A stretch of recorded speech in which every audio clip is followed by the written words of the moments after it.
this book builds and builds and builds. So it's really it's a reading. It's a cumulative experience as they sort of try to top each other in their new personas, and you have to read it to really Thank you, Mark. get it. And so you have to go out and buy it and then Thank read you, it. Mark. Yeah, and ask at your bookstores and libraries for their copy of Robot Zombie Frankenstein. Thank you very Did much. I get the word sequence correct in the title? Yes, Robot Yes, you Zombie did. Frankenstein. Yes, you did. RZB.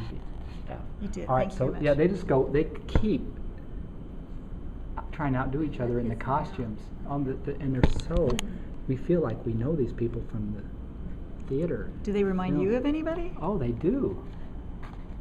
They remind me of Alec Guinness and all those British movie actors, and monster actors. Yeah, they are so much fun.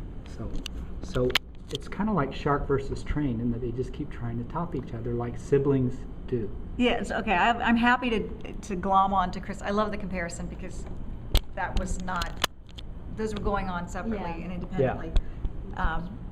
Especially because Chris is one of our critique group members. Chris is in your critique He's group, in my as group. is Julie. As is Julie, and I mean, we just have, I love my critique group.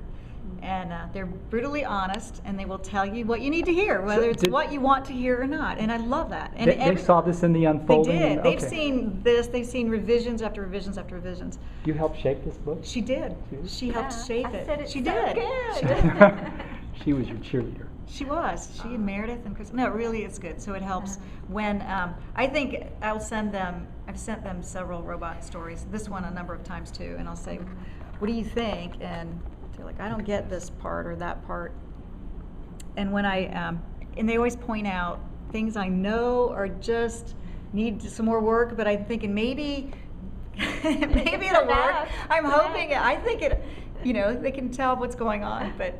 Every time I try to take the easy way out, I get called on it, and that's what a They good bust critique you. group is. You Wow. know? This They're is fabulous. And this is all done long distance through email because Through you email live and phone. in Florida. Actually, we tried Annette's in once. The Florida. very first time, Don and Julie and I tried a phone critique. A conference call? This was so long. We couldn't. It wasn't Skype. It was just three of us, and it was so hard and so long because we were looking at each of our different manuscripts, and finally Julie said, "I'm taking the dogs for a walk." We're like, "She's right. This is not working." How So funny. now we just send each other whatever we want to take a look at, and when you get to it, it's great, and you know everybody replies or says I'm too busy or whatever. So I love that.